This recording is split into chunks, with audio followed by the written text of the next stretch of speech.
Welcome to Real Estate Coaching Radio, America's #1 trusted resource for realtors who demand authentic, real-time coaching. Starring award-winning real estate coaches Tim and Julie Harris. Get ready for unfiltered, full-strength honesty about what is truly working to get you into action and make you money in this new real estate boom. Now to our hosts, Tim and Julie Harris. And welcome back to Real Estate Coaching Radio, and we are broadcasting from a surprisingly, and I'm sorry to say this for all of our friends that are enjoying the nice long winter, but beautiful Austin, Texas. Not a cloud in the sky, and we are so much looking forward to completing the radio show that we started for you last week. And the topic of the radio show, Miss Julie, is? All right, it is how to create inventory where you don't think that there is any. And why is that? Because it's one of the most common things that we're hearing as coaches today. Well, on the buyer side, I seem to be getting outbid constantly. There's not enough to go around for my buyers. And on the listing end, some of you guys are experiencing dwindling listing inventories, both yourself as well as in your market. So we're getting in front of that with these calls, how to find inventory where it doesn't seem like there is any. And guys, last time we did this, it was last Thursday. We did the first part of this radio show. So we're going to jump right back in. But if you want to go back and listen to the first part, I strongly encourage you to do so. The thing is that will this lack of inventory last? It depends on your individual market, of course, but I would assume that it won't for all the reasons that we discussed on that previous radio show. Just to hit the high points, we're going to see a lot of inventory being finally, essentially foreclosures are going to start happening again. You guys are already seeing an increase in notice of defaults. If you think that's not affecting your market, you're probably wrong, so I would definitely suggest you look into that. Lots of folks who are also coming out of loan mods, and their loan mods are going to mod to a payment that they can no longer afford. The next reason that you're going to see more inventory coming for sale, and this is, the first two are kind of the bad reason, and the third reason rather, is that there's a lot of people that are coming back in the market. Our friend Jonathan Smoke, who's the chief economist for Realtor.com, you guys heard him talk about the fact that he too thinks that's going to be essentially a real true resurgence in the market. He had an economist term for it, but let's just call them back in the markets, or a lot of these folks had lost their houses to foreclosure or short sale. Those people are now essentially going to be able to purchase again. And then the other thing, again, this is Jonathan Smoke, he did a lot of study on this too, is we're finally seeing the Generation Y starting their family formation and starting to purchase homes. And that's going to happen in a big, meaningful way, at least for the next 10 years.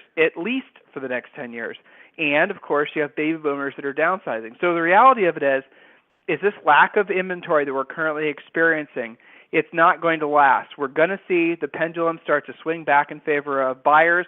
Obviously, I don't think it's going to overcorrect, to be honest with you. I think we'll have a nice equilibrium balance in most major markets. And, of course, there will be some markets where there frankly is just plain old lack of inventory. And, Julie and I, we were talking about this with some of our coaches.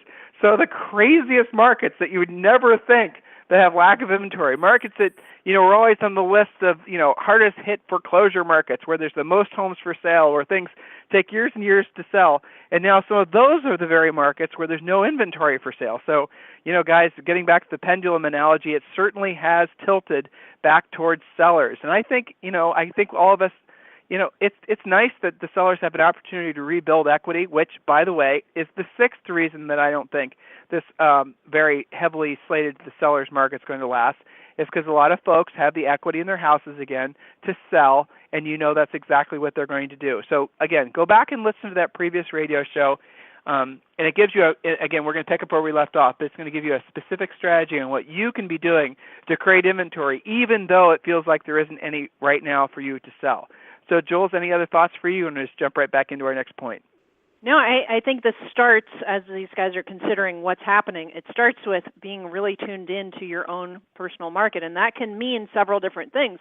That you can have your big marketplace, your overall city or town, and then you have little micro markets too. I remember even in, Columbus, we had average days in the market for most of the town was 180, and then there were little pockets of Clintonville where sellers would have a heart attack if it wasn't sold in 7 days. That's right. So, just because it's one stat doesn't necessarily mean that it applies to everything. Some of you guys are really focused on smaller areas. Some of you work your entire town. So make sure that you are looking at your data and you know exactly what's happening. Usually you'll feel it as both a buyer's agent and a listing agent, but ignoring it, to me, not knowing what's happening in your own marketplace with list to sell price ratios and days on the market and all that stuff, it's kind of doing malpractice not to know that stuff. So I think this call kind of starts with that fact. Know what's happening. You know what, Julie? You just inspired an idea.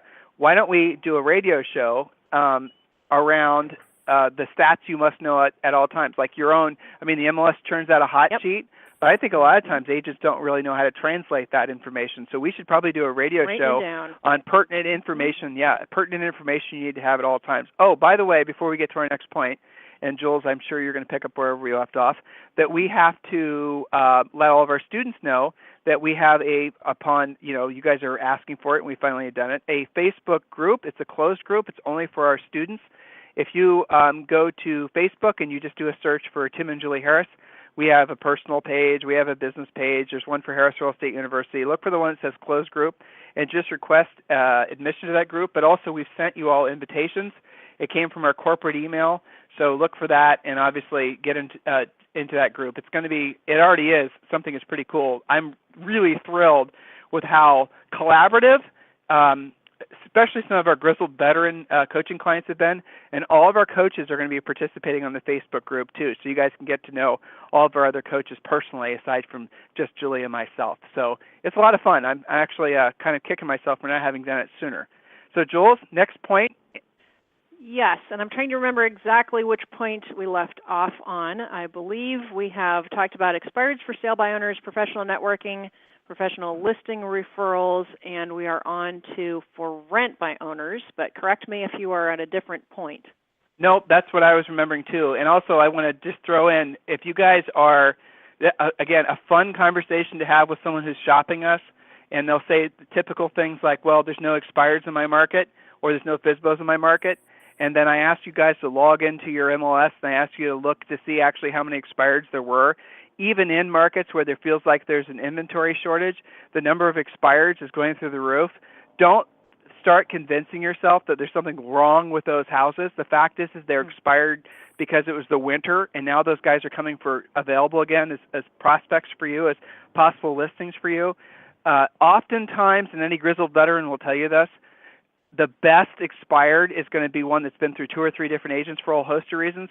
But you just relist those, and you put them in MLS with a fresh MLS number, fresh pictures, fresh description.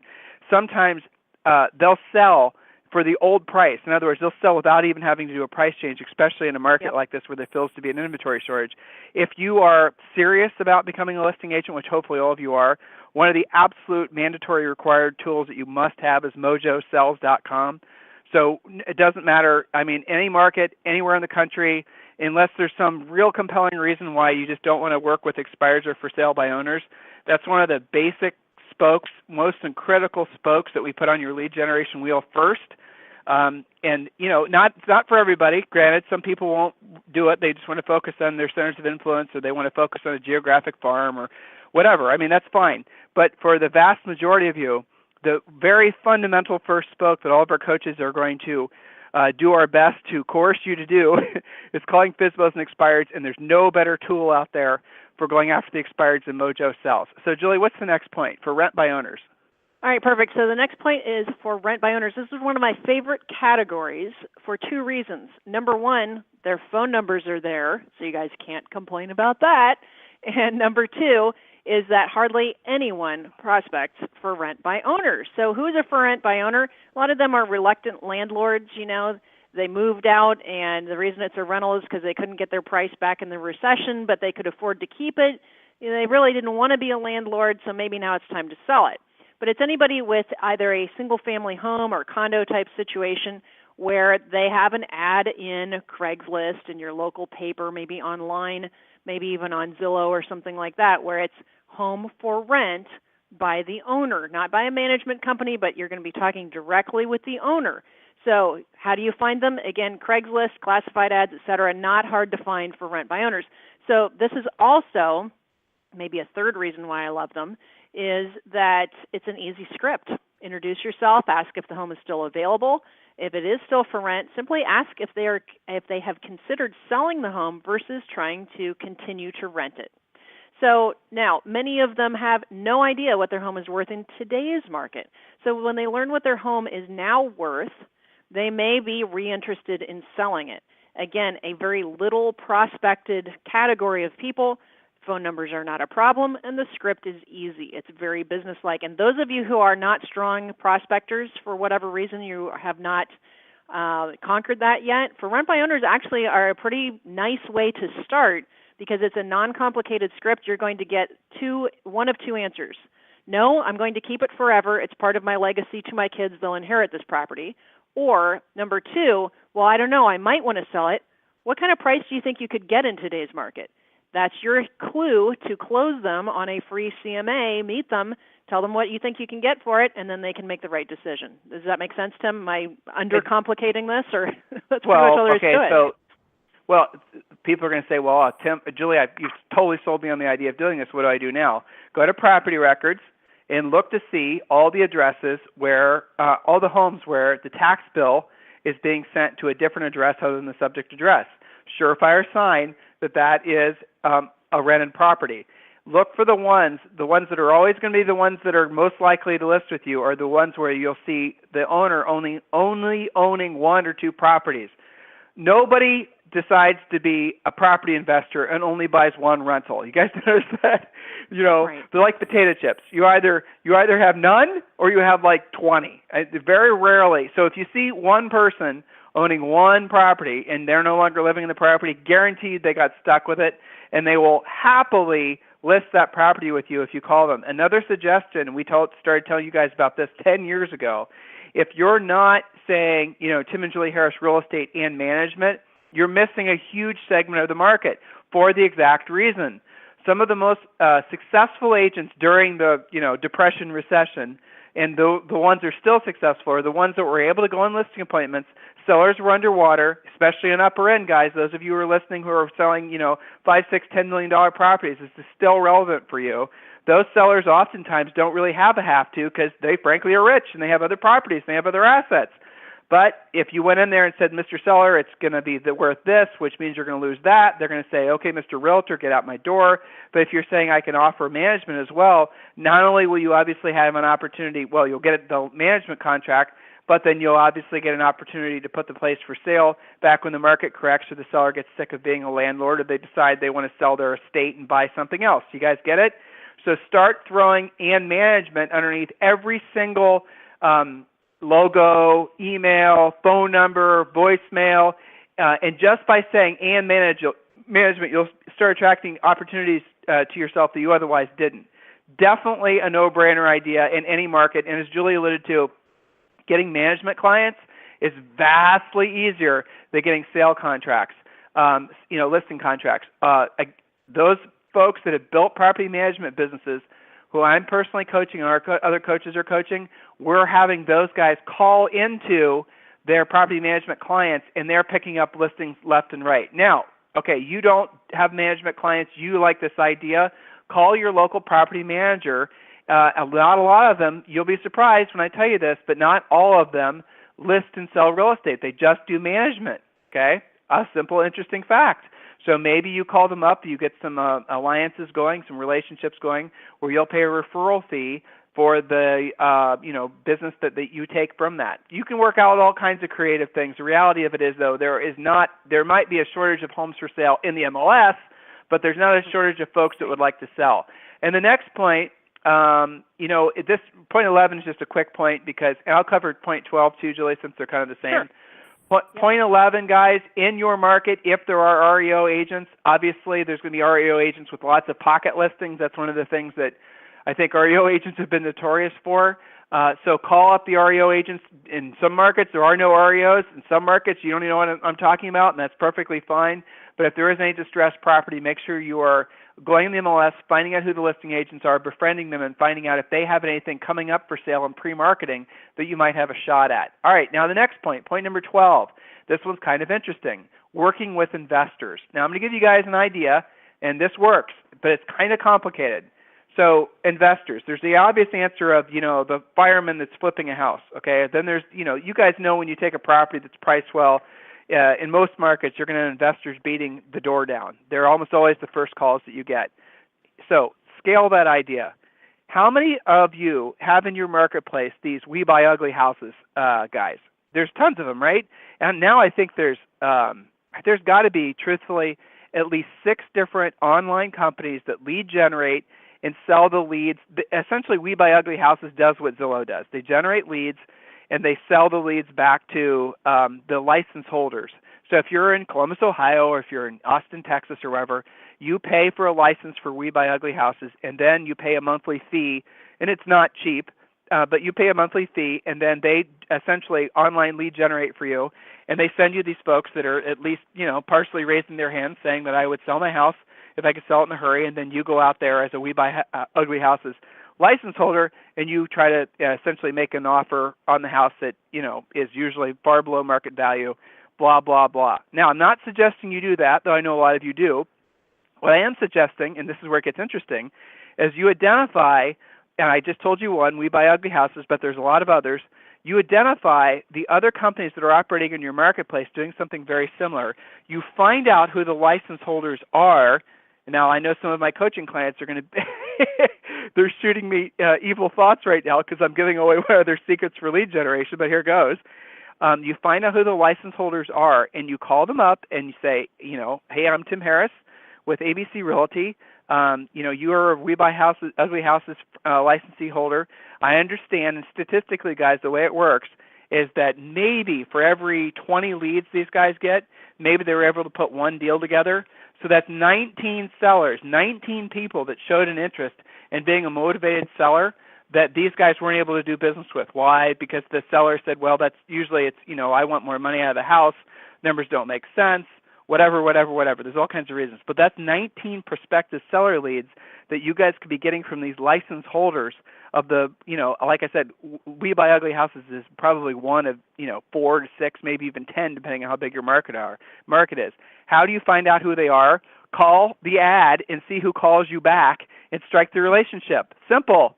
Now, the way these guys work is they divide the city up in territories so they don't overlap. So even though the phone number is the same for across town, it's a different person that has that license holder. But if you befriend one of them, then they'll connect you with the others. Now, the question is do these guys have real estate licenses? Usually they do, so you can pay them a referral fee. Next question would be, Tim, why don't they work these deals themselves? I found with almost an exception that people that are considering themselves investors, strictly investors, wholesalers, you guys know all about that, or most of you do, or maybe that's another radio show we should do. Write that one down, Jules. Mm-hmm. What happens is they don't want to work the retail side of the business. They don't want to work and do the actual realtor side of the business. And oftentimes they actually don't even like our end of the business, and that's perfectly fine. So befriend them, align yourself with them, start getting referrals from them. So there's another powerful source. Jules, what's point number 13? All right, perfect. Point number 13 is move-up buyers who have homes to sell, some of whom might be your past clients that hopefully you're communicating with regularly. So you can run ads for move-up types of listings, kind of like a wanted ad, but you're being very targeted about this. Many of you are hearing the objection, I would list with you today. I appreciate the fact that my home is worth more than I thought it was, or worth more than it was a few years ago last time I talked to you, but where am I going to move to? So have them write down exactly what they're looking for and actually advertise for that. Wanted, your home for my well-qualified, highly motivated, buyer with flexible closing date. So actually run ads. Normally we run ads for our listings, but run ads for your buyers. What are they looking for? So young, relocating executive couple seeks 3-bedroom, 2-bath in the XYZ neighborhood with ABC schools, private backyard, a plus. If your home meets their needs, call me today. We may have a match. That type of advertising for your move-up buyers, because guess what? When they're move-up buyers, you get a listing as a bonus to finding them what they want to buy. So that kind of covers two things, Tim. It's finding buyers, finding homes for your buyers that aren't yet on the market, but also supplies you with a listing for your listing inventory. So I kind of like that one. That's both sides. Go ahead. And like Julie touched on, if you don't have any actual inventory, if you don't have homes for sale, ask to borrow listings from the other agents in your office. Maybe they have some sweet listings that are the perfect, move up buyer price range. And like Julie said, ask to feature one of those houses. And, it could be all Craigslist ad. It could be all kinds of different things. Be more, maybe you do an open house. Ooh, boo, hiss, open house. But yeah, in some markets, and we have coaching clients, top producers who are making hundreds of thousands of dollars a year that use open houses as one of their primary spokes in their lead generation wheel. So it's, don't just rule things out just because you read online or went to some real estate conference and all these know-it-all realtors were, bemoaning this particular idea. Don't be that short-sighted. Look to see what works in your market, and don't assume that works in other markets will work in yours.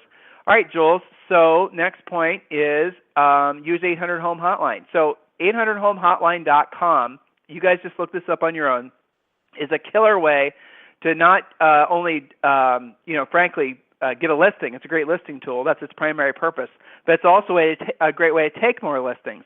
So let's assume worst case you don't have any listings. I'm going to walk you through how 800homehotline.com works. So let's assume worst case you don't have any listings. No worries.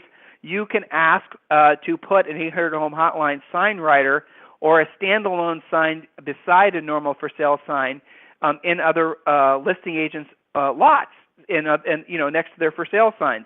Or even better, you could ask to do a home brochure for them for free. And in exchange for you providing that information, maybe they're not doing home brochures now. It goes in a sign box, goes on a sign, but all the buyer leads go to you through 800 Home Hotline. Why would a listing agent be willing to do this? Because you're going to pay them a referral fee. How can they hold it accountable to whether or not the buyer came from their sign or not? How do they know they're actually getting paid? Because that's going to be what any listing agent will ask. Here's how. Now, here's what 800 Home Hotline does. This technology has been out for 20 years. But I think for a lot of agents, they still don't understand the power of it. A buyer is parked in front of one of your signs or another agent's sign. And the sign says, the rider says, for free 24-hour recorded info on this home, call 1-800-555-1212. You'd have your own extension, Everyone has a unique extension. And then each listing would have its own extension. Everyone has their unique 800 number. And then each listing has its unique extension. So 800-555-1212, press 3429, okay? Then on the recording, you're going to have left a recording for the house. It's not going to be too long. You're calling on this great 2-bedroom, 1-bath home or, whatever it is, 5-bedroom, 5-bath home, listed for $2.5 million in the, lovely whatever. Not too much information. And then you want to say the home is being offered in the mid 2 millions, or the house is being offered, obviously, whatever price range it is. Do a price range. Don't do an actual price, because if the price gets adjusted downward, then you got to call the recording back in. Not a big deal, but it's just an efficiency thing. And the other thing about doing a price range, so a price range would be like 100 to 130 would be low 100s. 130 to 160 would be mid 100s. 160 to 200 would be upper 100s. You guys get it? So the other thing that's nice about a price range is what happens next. So the recording goes on. The house is being offered in the mid 100s. To press 0 now for your own private tour. You'll find that virtually nobody presses 0, and it doesn't matter if they do or not, because here's what happens. Instantaneously, oftentimes while they're literally just hanging up the phone having listened to the recording, you're going to get an SMS of the phone number that they just called from. 70 to 80% of the time, 800homehotline.com is able to capture the phone number and send you the phone number from where they just called from, their cell phone in this example, and tells you what extension they just dialed. So then you guys following me on all this? Someone's parked in front of a sign. They just called, listen to this brief recording on the house. Interest is piqued, right? They hang up their phone, and the next thing, ring, ring, their phone call is ringing, and it's you. And this is what you say. Hello, this is Tim Harris with ABC Realty. As a courtesy, when people call our 800 number, we like to give them a quick call back, see if they have any questions about the home they called about. And 9 times out of 10, their reaction is going to be, really? A realtor is calling me back that fast? Now, so it's not going to be a negative response. It's going to be a very positive one. And because you gave them a price range and you didn't say whether the house was still for sale or was pending, they're going to ask, is it still for sale, or what's the actual price? And you're going to say this, that's a great house. Everybody's calling on that one. Give me a chance to look that one up in the computer so I can get you all the current information. And then, guys, listen, the next question is where the magic happens. I want you to roll immediately into asking this question. By the way, which house in the neighborhood are you thinking about selling? Okay? You guys get that? So right off the top, Mr. Seller, that's a terrific house, 123 Elm Street. Let me check in the computer to make sure it's still for sale, and make sure get the current price for you. By the way, which house in the neighborhood are you thinking about selling? That will get you listings. I had a coaching call. Let me jump in here for a second, and I know what you're going to say too, because I'm thinking the same thing. The huge difference that's made to our agents that do have incoming, what they used to think of as just buyer leads. Buyer leads are listing leads in disguise, guys.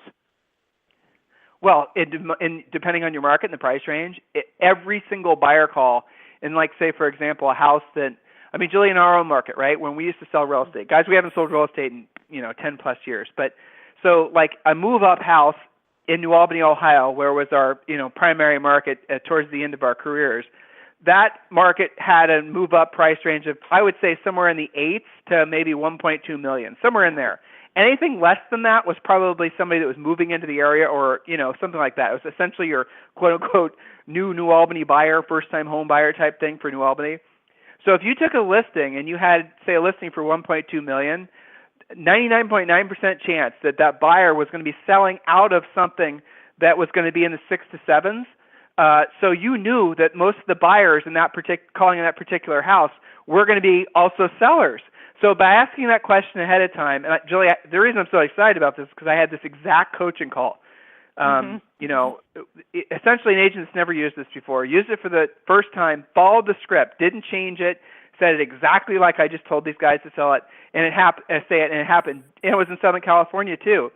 It happened just like we say it's going to happen. The person on the other end of the phone didn't know what to say, threw out a slight chuckle, and said, "How did you know I'm thinking about selling my house?"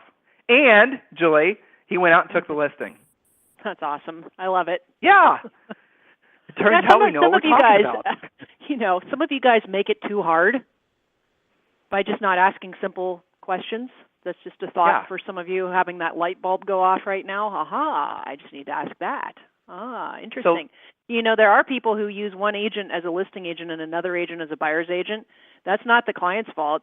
That's because you guys aren't asking the right questions. So point number 15, and this is something that's a little bit obscure depending on your market, but BPOs. There are BPOs out there, and they're oftentimes ordered for non-distressed reasons.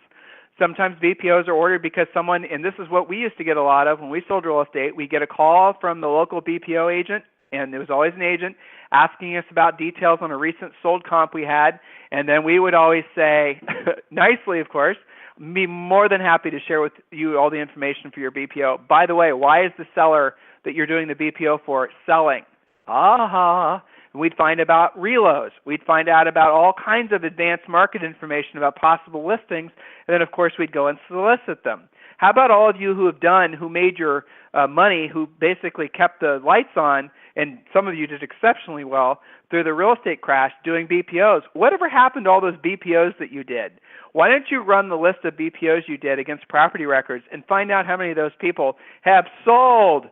But by the way, make sure when that happens you're standing in front of something soft like a couch, because when you pass out to realize all the business you didn't get, I don't want you to hurt yourself as you fall backwards, right? There you go. All right, exactly. Julie, next one is point number 16, property tax assessments. Okay, so property tax assessments, you guys can always offer, and many of our regular coaching clients do this. You offer comparative market analysis, free CMAs, and how-to information for helping owners, many of them your past clients, but it doesn't have to be just your past clients, but offer information on how to get their property taxes reassessed. So keep in mind, when you're selling your house, you always want it to be worth $1 billion. But when you're paying your property tax, you don't want it to be worth $1 billion. So where do you come in? Well, you're going to provide CMAs, letting them know what it is worth in today's market. And there are, especially as things heat up and we enter this new quasi resurgence / boom, whatever we're going to be calling it this time around. But there are a lot of cities that are essentially right on that edge of over-reassessing. A lot of people are being surprised by their current tax bills that they're getting. Of course, all of you guys have different months that you get your property tax bills, but this is a relevant point at any point in the year. So how does this lead you to more inventory? Well, you're going to be doing some free CMAs, so that's a great lead-in for asking the homeowner, by the way, what do you think about this price? Does this make you think about moving, staying? Help me understand your situation. It's a pretty easy script, and you're providing a service. Now, you don't have to do long, drawn-out, super detailed CMAs. You can give them a general range. You can ask them, what was it reassessed at, and, look at your rates and comps, and then that can lead to a more complicated CMA, because some of you already have an objection saying, well, I don't have time to do a bunch of free CMAs. Well, you do if they're going to lead to listings, and some of those listings are also going to buy with you. Let's give them a real practical example. You're in a marketplace, and you have to know when property taxes are reassessed. Most people don't know that they can contest their property tax assessments, but you have a very limited window to do so.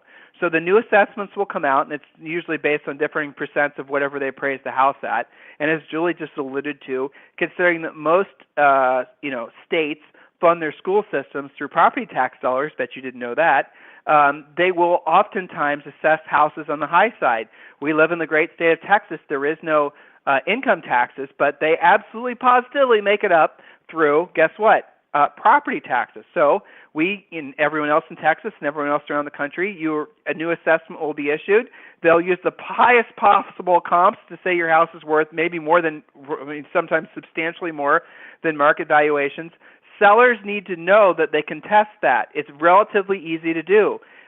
There's actually attorneys and law firms that are making fortunes off basically making deals with the owners that they'll charge you only the percent that they save off the tax bill. So if your tax bill was $5,000 and they lower it to, say, $3,000, then they get a certain percent of the taxes that they saved you. That's how they go about charging. But the reassessment, as Julie just said, oftentimes only is requiring a simple form to be filled out along with the owner submitting a CMA that you provide for them. And that, again, to Julie's point, is a conversation starter.